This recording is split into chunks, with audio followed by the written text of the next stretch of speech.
ओम शांति। ओम शांति। तो आज हमारी इस 51 दिन की भट्टी 51 दिन की साधना का दिन है 14वां और मुरली है 1 मार्च 1984 की। मुरली का टाइटल है एक का हिसाब। एक का हिसाब। मुरली के अंदर बाबा ने कहा कि दुनिया में कहावत है 3-5 में मत जाओ, 3-5 की बात मत करो, एक की ही बात करो। तो बाबा ने कहा 3-5 की बातें क्या होती है? मुश्किल होती है। एक की बात क्या होती है? सहज होती है, आसान होती है। जिस प्रकार से कोई भी ऑर्गेनाइजेशन होती है या एक मैं आपको कहूँ टीम होती है, जैसे क्रिकेट की टीम होती है, हॉकी की टीम होती है, कोई भी खेल की टीम होती है, या कोई भी समाज सेवा का एनजीओ बना हुआ है उसकी टीम होती है, या कुछ भी होता है। तो उसके अंदर अगर एक की बात सुनी जाए तो काम आसान हो जाते हैं। अगर 3 और 5 की बात सुनी जाए तो थोड़े से काम मुश्किल हो जाते हैं और परेशानी भी क्रिएट हो सकती है। अब हमें क्या चाहिए? हमें चाहिए कार्य सारे सहज हो, कार्य सारे तीव्र गति से हो और कार्य के लास्ट में हमें सफलता भी मिले। तो ये तीनों चीजें चाहिए। तो बाबा ने मुरली में बोला उसके लिए एक का हिसाब रखो। एक का हिसाब का मतलब है जैसे परिवार एक है, लक्ष्य एक होना चाहिए, बाप एक है, लक्षण भी एक जैसे होने चाहिए, कामना भी सबके जो शुभ और श्रेष्ठ कामना है वो भी एक ही होनी चाहिए। एक के साथ रहना है, एक के साथ ही सारे संबंध निभाने हैं, एक बल एक भरोसे पर रहना है, एक मत एक रस स्थिति के साथ रहना है। आंखें बंद करें आंखें खोले तो एक ही बाबा हो और बाबा के अलावा कुछ और नहीं हो। ये तो सभी का सुबह सुबह का अनुभव होता है ना। आंख खुलने से भी पहले हम जाग जाते हैं और सबसे पहले कौन दिखते हैं? बाबा। कितने बाबा? एक। वो दोनों भी क्या है? एक ही है। वो बाप दादा एक ही है। दिन रात एक के ही साथ दिनचर्या बितानी है। तो ऐसा मुरली के अंदर बहुत सारी बातें हैं जो एक से जुड़ी हुई है। आज का होमवर्क यही है, आपको ऐसी 31 बातें लिखनी है जिसमें एक शब्द आएगा। जैसे मुरली में आ गया एक परिवार, एक लक्ष्य, लक्षणों की बात हम लिख सकते हैं। एक भाषा।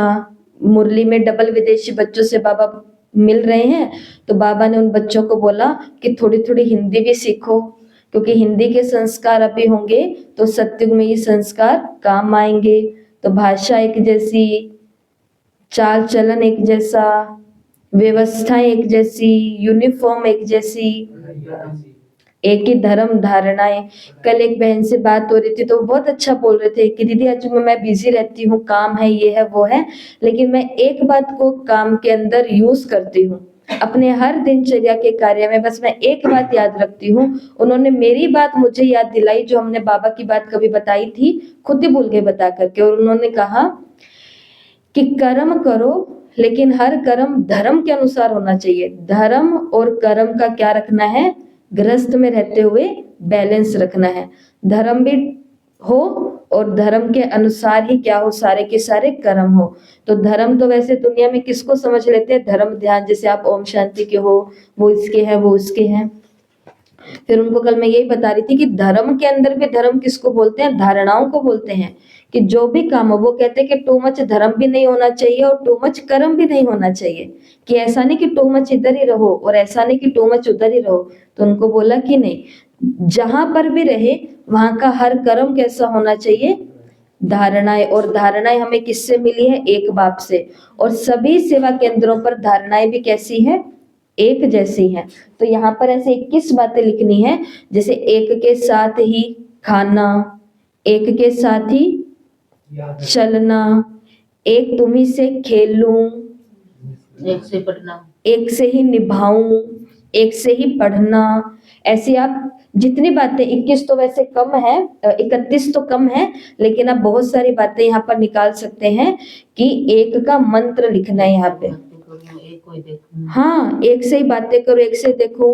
देखो बातें अगर हमको किसी देहधारी से करनी हो तो हम कितने डिटेल में करते हैं, और बातें शिव बाबा से करनी हो तो हम कहेंगे बाबा ने कहा ओके लिख दो, सारी बात पूरी हो गई। सारा ज्ञान हमको किसके बारे में आ जाता है याद?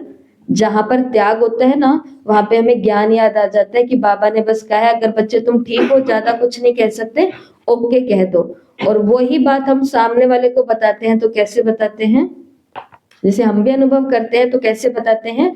पूरी डिटेल में बताते हैं। पहले मैं वहां गई, फिर उन्होंने मेरे को बिठाया, फिर ज्ञान की ये बात हुई, फिर मैं उनको ये बोल करके आई। बाबा के साथ हम ऐसी बातें नहीं करते ना, शॉर्टकट अपनाते हैं। तो उधर भी करनी है और इधर भी करनी है, तो एक के साथ सारे संबंध निभाने। इसलिए उस दिन आपको, कल या परसों आपको बताया था, 7 दिन के 7 संबंध अलग से निकाल के रखो। और इन 7 दिनों में अगर आप बीमार हो जाते हो तो उस दिन पूरा दिन बाबा को डॉक्टर बनाना है। अगर आप कहीं पे फंस जाते हो, आपको राय मशवरा चाहिए, तो बाबा को अपना उस दिन गाइड बनाना है। अगर आपको लग रहा है कि मेरा ये जो संबंधी है, चाहे बेटी है, चाहे बेटा है, चाहे पति है, चाहे पत्नी है, चाहे सास है, चाहे जो भी रिश्ता होता है, ये मेरे को अच्छे संकल्प नहीं भेज रहे हैं, इनके साथ मेरे को भारी बोझ महसूस हो रहा है, वो वाला रिश्ता किसको बना लेना है? शिव बाबा को। वैसे 2 रिश्ते बनाने के लिए सिखाया जाता है। एक तो वो सारे रिश्ते शिव बाबा को बनाओ जो रिश्तों से आपके हिसाब किताब आ रहे हैं, वो रिश्ता किसको बनाओ? बाबा को बनाओ। और दूसरे रिश्ते क्या बाबा के साथ बनाओ? जिन रिश्तों की आपके जीवन में कमी है, मानो आपके जीवन में किसी साथी की कमी है, अगर भगवान को साथी नहीं बनाएंगे तो आज के स्लोगन के अनुसार हम कहीं और आकर्षित हो जाएंगे। फिर हमें मोबाइल को साथी बनाना पड़ेगा, फिर हमें किसी दोस्त को साथी बनाना पड़ेगा, फिर हमें किसी रिश्ते को साथी बनाना पड़ेगा, फिर हमारे मन के अंदर इच्छाएं होंगी काश काश काश। इसलिए साथी किसको बनाओ? बाबा को। बच्चे नहीं है तो बच्चे कौन है? बाबा। ये नहीं है तो ये कौन है? बाबा। जो भी है, तो इसे कहते हैं एक के साथ सारे संबंध निभाना। एक बाप ने सेवा प्रति निमित्त बनाया है। इस विधि से अनेकों के संबंध संपर्क में आते, अनेक में भी एक देखो। ब्राह्मण जीवन में, हीरो पाटधारी बनने के जीवन में, पास विद ऑनर बनने के जीवन में सिर्फ सीखना है तो क्या सीखना है? बस बाबा ने कहा एक का हिसाब सीखना है। अगर हम चाहते हैं, ये बात को ध्यान से सुनना, अगर हम चाहते हैं कि ब्राह्मण जीवन में मैं हीरो पाटधारी बनूं, ब्राह्मण जीवन में मैं पास विद ऑनर बनूं, इसके लिए बाबा ने कहा बस क्या सीखना है? एक का हिसाब। बस एक को जानना, सब कुछ जानना, सब कुछ पाया। एक लिखना, ये मुरली के अंदर ही आ जाएगा। एक लिखना, एक सीखना, एक याद करना सबसे सरल और सहज है। 1 एक लिखते हैं, वो लिखना भी आसान है, वो सीखना भी आसान है, और वो याद रखना भी आसान है। मुरली के अंदर एक बहुत पावरफुल महावाक्य आया है, एक का महत्व जानो और महान बनो। इसके लिए सुनो किसकी? 3-5 की नहीं, सुनो किसकी? एक की। कहीं पर भी, लौकिक में भी है, कहीं पर भी है। देखो अगर हम अपने मन की बात भी एक को बताते हैं तो हमें बहुत सटीक सॉल्यूशन मिलेगा, वो हमें सॉल्यूशन से, प्रॉब्लम से बाहर ही निकाल देंगे। लेकिन अगर वही एक बात हम 3, 5 और 10 को बताएंगे तो कंफ्यूज कर देंगे, सारे के सारे हमारे फ्यूज उड़ जाएंगे। इसके लिए चाहे लौकिक परिवार की बात होती है, चाहे अलौकिक परिवार की बात होती है, चाहे लौकिक काम धंधों की बात होती है, चाहे अलौकिक काम धंधों की बात होती है, सब जगह बाबा ने कहा कौन सा हिसाब सीखो? एक का। एक के महत्व को जानो और महान बन जाओ। देखो मैं छोटा सा उदाहरण बता रही हूँ। लौकिक दुनिया में भी जो बच्चा एक लक्ष्य रखता है, उसका बचपन से बस एक ही सपना है कि मुझे ये करना है। जैसे कई बच्चे होते हैं, वो डॉक्टर को देखते हैं तो बोलते हैं मुझे भी डॉक्टर बनना है बचपन में। फिर थोड़ा जज को देख लेते हैं तो बोलते हैं मुझे भी जज बनना है। फिर किसी इसको पायलट को देख लेते हैं तो कहते हैं मेरी भी इच्छा हवाई जहाज उड़ाने की है, मुझे पायलट बनना है। फिर किसी किसी को देख लेते हैं तो मुझे भी ये करना है, ये करना है। इतने सारे ऑप्शन हैं तो लक्षण ही निर्धारित हुआ ना। तो लक्षण कैसे लेके आएंगे? अनुशासन और डिसिप्लिन वाले। इसलिए बाबा ने कहा हिसाब क्या रखो जिंदगी में? एक और फिर क्या बन जाओ? महान। एक का महत्व जानो, महान बन जाओ। मुरली के आगे नेक्स्ट इंपॉर्टेंट महावाक्य पर जाते हैं। जैसा बाप वैसे बच्चे है ना, बाप सदा खुशी का भंडार है, तो बच्चे भी बाप समान ही होंगे ना। बहुत सुंदर बात है। बाबा ने कहा अगर आपको कहा जाए, जैसे मैं करवाऊं आपसे एक प्रैक्टिस, अपने कॉपी पेन थोड़े से हाथ में ले लो, क्योंकि प्रैक्टिस में वो नीचे ना गिर जाए ना, इसलिए मैं आपको कहती हूँ खड़े हो जाओ, मैं आपको कहती हूँ बैठ जाओ, मैं आपको कहती हूँ खड़े हो जाओ, बैठ जाओ। और नहीं कराऊंगी, मेरी माताओं से आज सेवा करनी है पूरा दिन, ज्यादा नहीं थकाऊंगी। सोचो ये प्रैक्टिस आप मेरे को करवाओ 20 बारी, मैं आपको कराऊं 50 बारी, थके जाते जाते दीदी को बोल के जाएंगे, दीदी ऑटो रिक्शा कैंसिल है आज का, आपने करा दी हमारी सेवा, हो गई मैंने।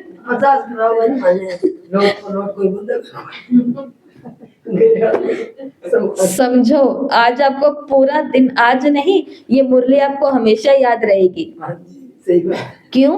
क्योंकि मुरली के अंदर बाबा ने ये कहा है कि अगर बार बार किसी को ऊपर नीचे ऊपर नीचे ऊपर नीचे कहा जाए तो वो थक जाता है।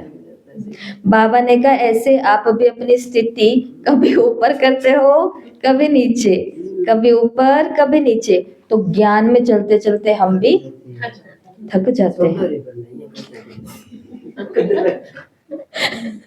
क्या देवता बन के देवता हो गया हमारा का। घर में कोई और के साथ बात होती है, कुछ होता है, गुस्सा ज्ञान पे निकाल देते हैं, मैं नहीं जाती कल से ज्ञान में। बाबा कहते हैं मैंने क्या किया, लेकिन स्थिति बाबा का जो ये ज्ञान है ना, जो मेरे को लगता है, मेरे विचार से बाबा का जो ये ज्ञान है, ये ऊपर की चीजों का ज्ञान है नहीं। वैसे ये तो सारा तामझाम है, लोगों को भगवान का बनाने के लिए सेवा है, सिर्फ सेवा है। लेकिन बाबा का जो ये ज्ञान है, ये सारा स्थिति पर है। हमारी स्थिति अच्छी होगी, ज्ञान में हम उड़ रहे होंगे। स्थिति किसी के कारण भी खराब हो जाए, इधर की बात नहीं कर रही, बाहर किसी के कारण भी अटैक सीधा किस पे होता है? अटैक सीधा, कल शादी में मिठाइयां खा करके आए हैं, अटैक सीधा कहाँ होगा? यहाँ होगा, मुरली क्लास पे। कल रात को घर पे गेस्ट आए हैं, अटैक सीधा कहाँ होगा? यहाँ पे। और थोड़ा सा किसी ने छेड़ दिया हमको, इतने में तो अटैक सारा का सारा बॉम्ब भी गिर जाता है। बाबा कहते हैं मैंने क्या किया। लेकिन इससे ये मालूम पड़ता है कि ज्ञान का इन बातों से, इन लोगों से, इन सफेद लोगों से कोई मतलब नहीं होता है। ज्ञान का मतलब है सिर्फ मेरी स्थिति से। इसलिए बाबा ने कहा ये जो स्थिति ऊपर नीचे करते हैं ना हम, या हो जाती है तो फिर थक जाते हैं। वैसे भी किसी को कहो बार बार नीचे ऊपर चढ़ो उतरो तो थक जाएंगे ना। तो आप सब तो सदा बाप के साथ साथ रहने वाले बाप समान आत्माएं हो। बाबा ने कहा कभी भूलना, कभी याद करना, ऐसे फिर इस जीवन में मजा नहीं आएगा। ब्राह्मण जीवन में मजा क्यों नहीं आता है चलते चलते? क्योंकि कभी उसको भूल जाते हैं और कभी वो हमको याद रहता है। बाबा ने कहा भूलने वाला तो काम ही बंद कर देना है, और बाबा हमें सदा याद रहे उसके लिए। आपको पता नहीं मेरी ये बात कैसी लगे कि दीदी एक ही बात बार बार बोलते हैं, लेकिन मैं अनुभव के आधार पर बोल रही हूँ। हमारा नशा सदा ऊपर ही रहे, हमारा उमंग सदा ऊपर ही रहे, हमारी स्थिति सदा ऊपर ही रहे। इसमें बहुत बड़ा काम जिम्मेवारी करती है। मुरली क्लास की जिम्मेवारी, मुझे मेरी सीट पर जाकर के बैठना ही बैठना है, जिम्मेवारी। चाहे बैठ के सो ही जाओ, नो प्रॉब्लम, लेकिन ये जिम्मेवारी आपको पूरा दिन नीचे नहीं आने देगी। क्योंकि आपको पता है आज तो, और शायद हम अपसेट मन के साथ आए और मुरली के अंदर हंसते हंसते गए, और हम तो बहुत खुश होकर के गए।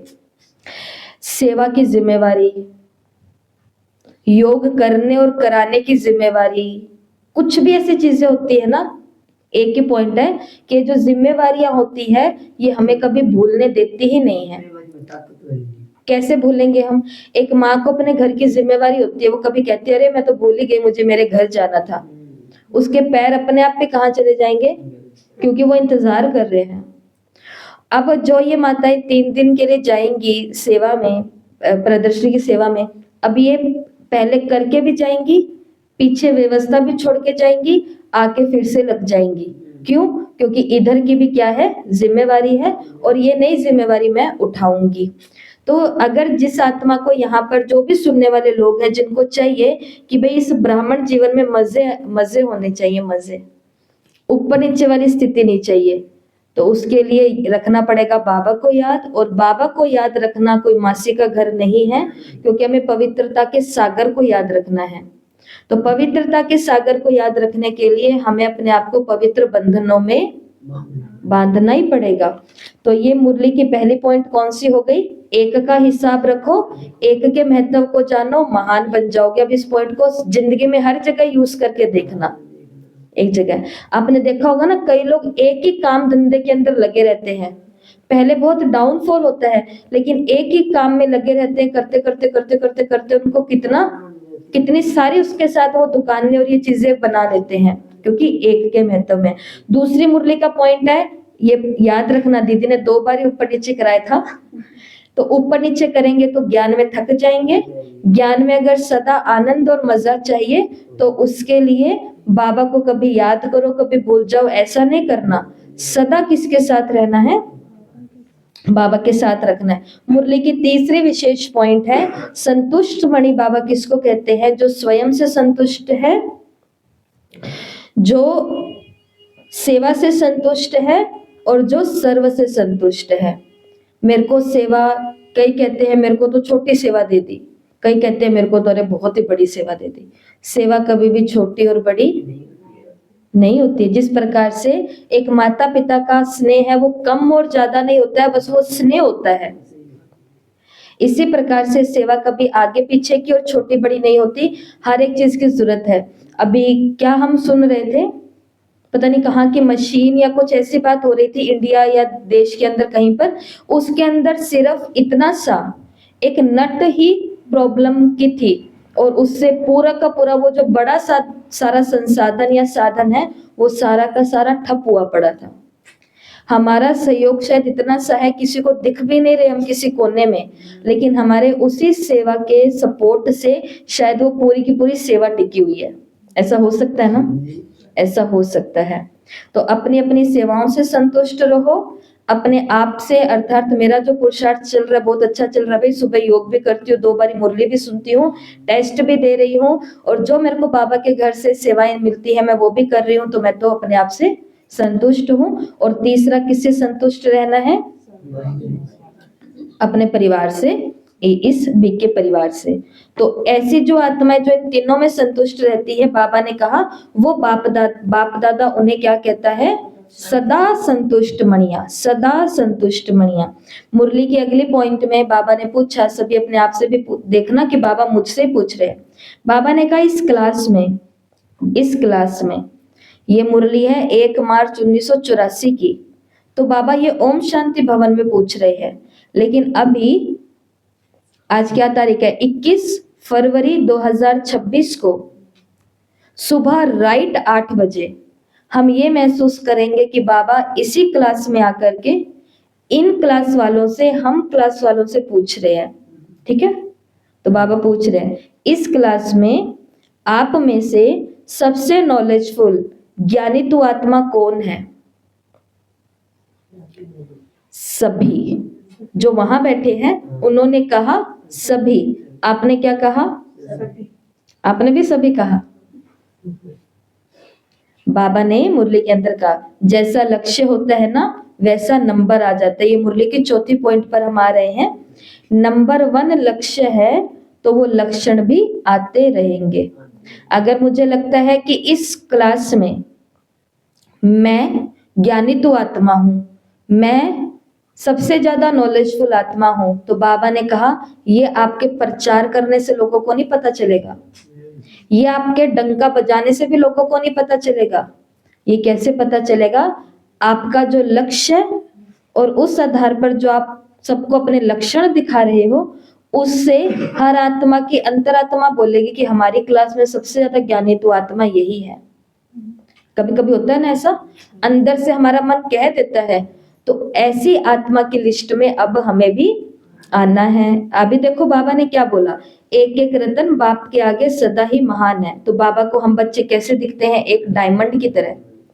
और एक एक रतन बाबा के आगे बाबा ने कहा महान है। बिना बाप की याद के और सेवा के सारे दिन में चैन नहीं आता, बस यही लगन लगी रहती है। रिजल्ट बाबा ने कहा अच्छी है, रतन भी अच्छे अच्छे हैं और सेवा में जगह जगह विस्तार भी अच्छा किया है। इसको कहा जाता है, ध्यान से सुनना, इसको कहा जाता है बाप समान रहमदिल आत्मा। सेवा में, सेवा के बिना कौन सी आत्मा को चैन नहीं मिलता, जिस आत्मा के अंदर भगवान की तरह बहुत ज्यादा लोगों के लिए रहम है। ये जो रहम है ना कि मुझे दुखियों को सुखी बनाना है, वो आत्मा सेवा को समेटेगी नहीं, वो आत्मा सेवा का क्या करेगी, विस्तार करेगी। और सेवा केवल कर्मणा और स्थूल ही नहीं है, ऐसे तो हमको पहुंचना ही है अलग अलग गांवों में, अलग अलग स्कूल कॉलेज डिपार्टमेंट और कॉलोनियों में और सब जगह। लेकिन साथ में हमारी एक और कौन सी सेवा चलती है, बेहद की मनसा सेवा। तो जिनके जो बाप समान रहमदिल होंगे, बाबा ने कहा उनको सेवा और याद के बिना पूरे दिन में चैन नहीं आएगा कि पहले मैं किसी की, आज मैंने सेवा ही नहीं की, आज कुछ किया ही नहीं।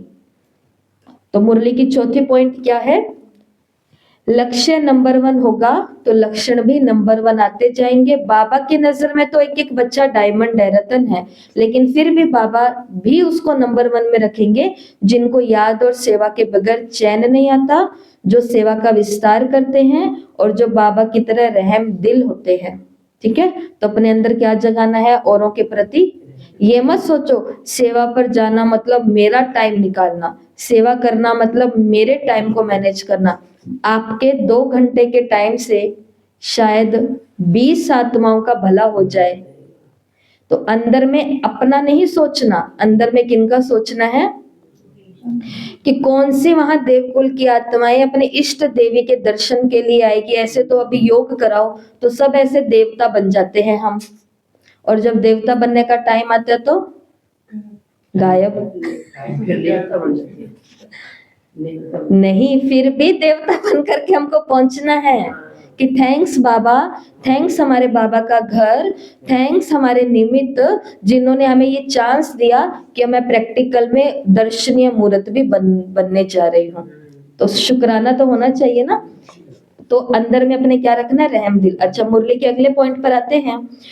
पोलैंड ग्रुप से, ये जर्मन का ग्रुप था और ये पोलैंड का ग्रुप है। बाबा ने पोलैंड को क्या बोला, दूर से आए ना, इसलिए बाबा ने कहा देखो इस स्थान पर अपने सच्चे ईश्वरीय स्नेह वाले परिवार में आप पहुंच गए हो। ये पॉइंट आपको क्यों सुना रही हूँ, क्योंकि ये 3 दिन हमारे लिए बहुत इंपॉर्टेंट है। मुरली में बाबा ने, इसलिए मुरली भी आज ऐसी आई है, ध्यान से सुनना। इतना खर्चा करके आए हो, इतनी मेहनत करके आए हो, क्या लगेगा, हमारा खर्चा भी लगा है और हम क्या करने वाले हैं, जी जान से वहां पे मेहनत भी करने वाले हैं। बाबा ने कहा इतना खर्चा और इतनी मेहनत करके आए हो, अभी समझते हो कि खर्चा और मेहनत सफल हुई।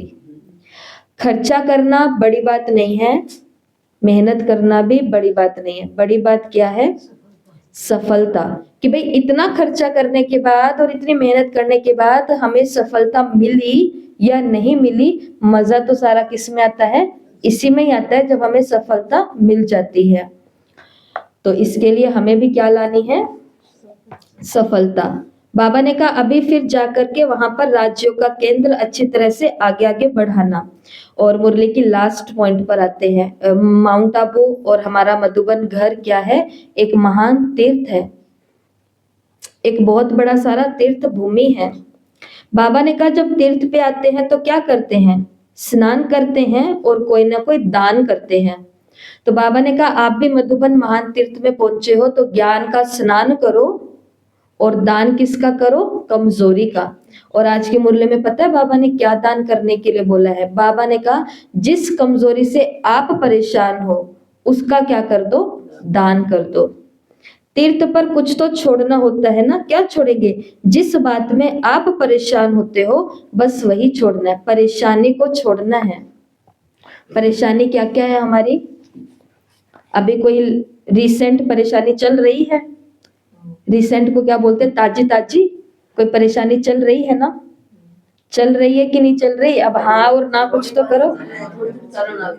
पूछूंगी नहीं, परेशानी तो कभी पूछनी भी नहीं चाहिए। हमारा एक बार यहाँ पे कार्यक्रम हुआ बहुत साल पहले, और यहाँ पर 100-150 लोग बाबा के घर में यहाँ इकट्ठे हुए, सीढ़ियों पर भी बैठे, वहां भी बैठे, यहाँ भी बैठे, यहाँ भी बैठे, रूम के अंदर बैठते थे। 200-200 लोग इकट्ठे होते थे। कहाँ कहाँ बैठते थे? ये सीढ़ी तो अब हमने कवर करवाई है, यहाँ पर भी बैठते थे नीचे।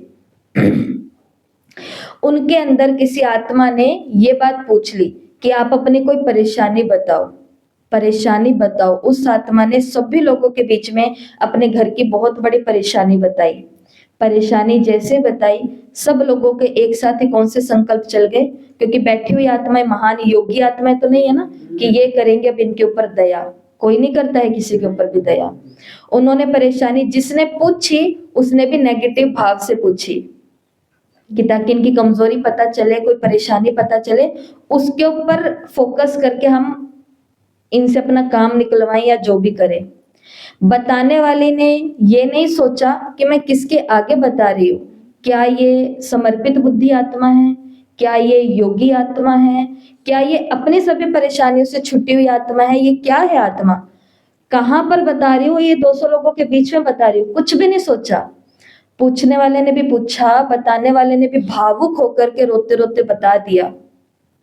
आज वो ज्ञान में नहीं है। क्यों? क्योंकि उसी परेशानी का फायदा उठा करके आगे से आगे काम होते हैं। आगे से आगे काम होते हैं तो आत्माओं को डाउट आते हैं, नई नई आत्माओं को, कि ज्ञान में भी ऐसे होता है, ज्ञान में भी ऐसे होता है, ज्ञान में भी। नई नई आत्माओं को तो हिम्मत नहीं होती, पुराने वाले तो पक्के हो जाते हैं, हाँ जी ऐसे ही होता है, क्योंकि ये भी इंसानों की ही दुनिया है, फरिश्ते तो बनेंगे अभी हम। इसके लिए अभी मैं आपसे ये कभी नहीं पूछूंगी लोगों के बीच में कि आप मुझे अपनी परेशानी बताओ। मैं तो अकेले में भी नहीं पूछती हूँ कि मुझे परेशानी बताओ। लेकिन परेशानी सोचो अपने मन में कि मैं अभी कौन सी परेशानी से जूझ रही हूँ, लौकिक में, अलौकिक में, शरीर में, क्या है। बाबा ने कहा आज की मुरली से वो परेशानी किसको दे दो? बाबा को। कैसे दोगे? अब परेशानी कोई एक चीज तो है नहीं कि यहाँ से काटी और निकाल के बाबा को दे दी। कैसे देंगे? ध्यान से समझना, वो परेशानी कोई ना कोई संबंध से जुड़ी हुई होगी, कोई रिश्ते से जुड़ी हुई होगी ना, जरूर। वो रिश्ता किसको बनाओ? बाबा को बनाओ। और वो रिश्ता किसकी गोदी में बिठा दो? बाबा की गोदी में बिठा दो। दिन में कम से कम 7 बारी बाबा को उस रिश्तेदार के साथ बैठा हुआ देखो। या तो बाबा उसके आमने सामने बैठे हैं, उसकी बुद्धि को पारस कर रहे हैं, या बाबा की गोदी में वो आत्मा बैठी हुई है। क्योंकि इनकी परेशानी से ही मेरी परेशानी जुड़ी हुई है। बाबा इसको भी परेशानी मुक्त कर रहे हैं और मेरे को भी परेशानी मुक्त कर रहे हैं। समझ में आ गई बात? कर सकते हो? ये वाला पुरुषार्थ करो। बाबा केवल परेशानी नहीं छुटवाएगा, बाबा उस आत्मा को भी अपना बना लेगा। लेकिन पक्का 7 बारी पूरे दिन में कम से कम क्या करना पड़ेगा? गोद में बिठाना है बाबा की। बाबा कैसा है? लाइट का है।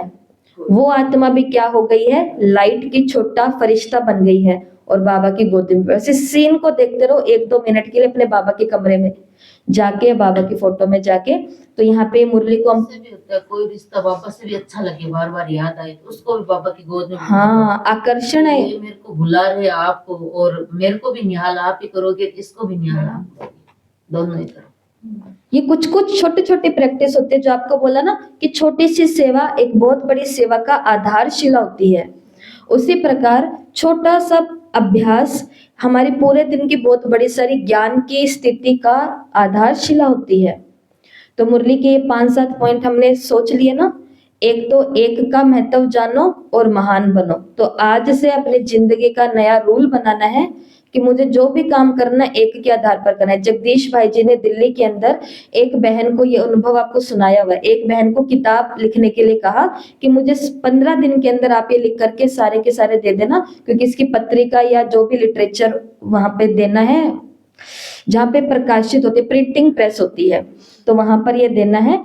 अब किताब लिखनी है, लिख करके उसमें भाई जी को दिखाना है, करेक्शन करने हैं, अक्षरों को कुछ हेर फेर करना है, तो ये सारा काम इन 10-15 दिनों में ही करना था।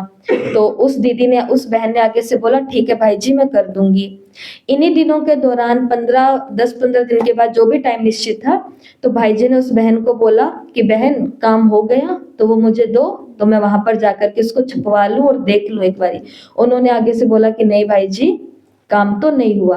भाई जी ने आगे से बोला काम क्या कारण जो नहीं हुआ? उन्होंने बोला कि काम हो तो जाता, लेकिन दादी, उस समय ऑलराउंडर दादी वहां पे थे, कि दादी ने मुझे ये काम दे दिया तो फिर मैं वो काम करने लग गई और ये छूट गया। जगदीश भाई जी ने उनको वहां पे एक शिक्षा दी। भाई जी भी महान आत्मा और दादी तो और भी महान आत्मा, क्योंकि वो तो इंचार्ज है। लेकिन भाई जी ने उस बहन को लाइफ टाइम के लिए शिक्षा दी कि पहले काम आपको किसने दिया था? उन्होंने बोला भाई जी आपने दिया था। तो कहते पहले काम मैंने दिया था, अगर तुम मेरे पास आते और आकर के कहते कि भाई जी दादी ने भी मुझे एक सेवा दे दी है, क्या पहले मैं वो कर लूं?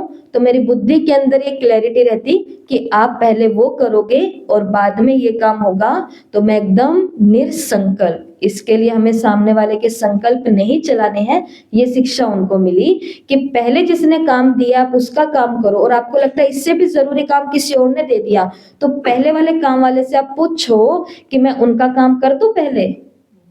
ये होती है जो हम बात करते हैं ना रॉयल्टी की, ये होते हैं गुण, ये होती है रॉयल्टी कि हमें कैसे चलना है। तो एक की महत्व को जानो तो महान बन जाएंगे। और मुरली के अंदर क्या आया जल्दी बोलो? नॉलेज ऊपर नीचे, लक्ष्य और स्थिति ऊपर नीचे नहीं करेंगे तो थक जाएंगे, फिर ज्ञान में आने का मन नहीं करेगा, कुछ भी करने का मन नहीं करेगा, बस रोबोट की तरह चल रहे होंगे।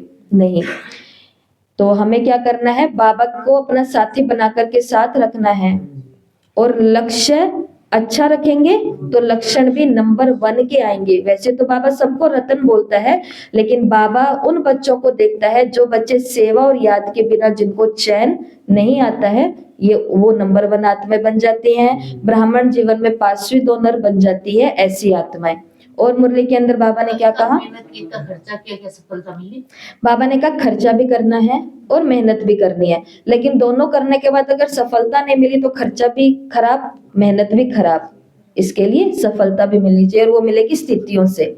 और लास्ट पॉइंट क्या था? तीर्थ पर आए हो, ज्ञान का स्नान भी कर लिया, और साथ में अब अपनी क्या छोड़ के जाओ? कमजोरी। और कमजोरी आज की मुरली में क्या थी? जिस बात से परेशान हो, बाबा ने कहा बस वो बात छोड़ दो। ओम शांति। ओम शांति। बस।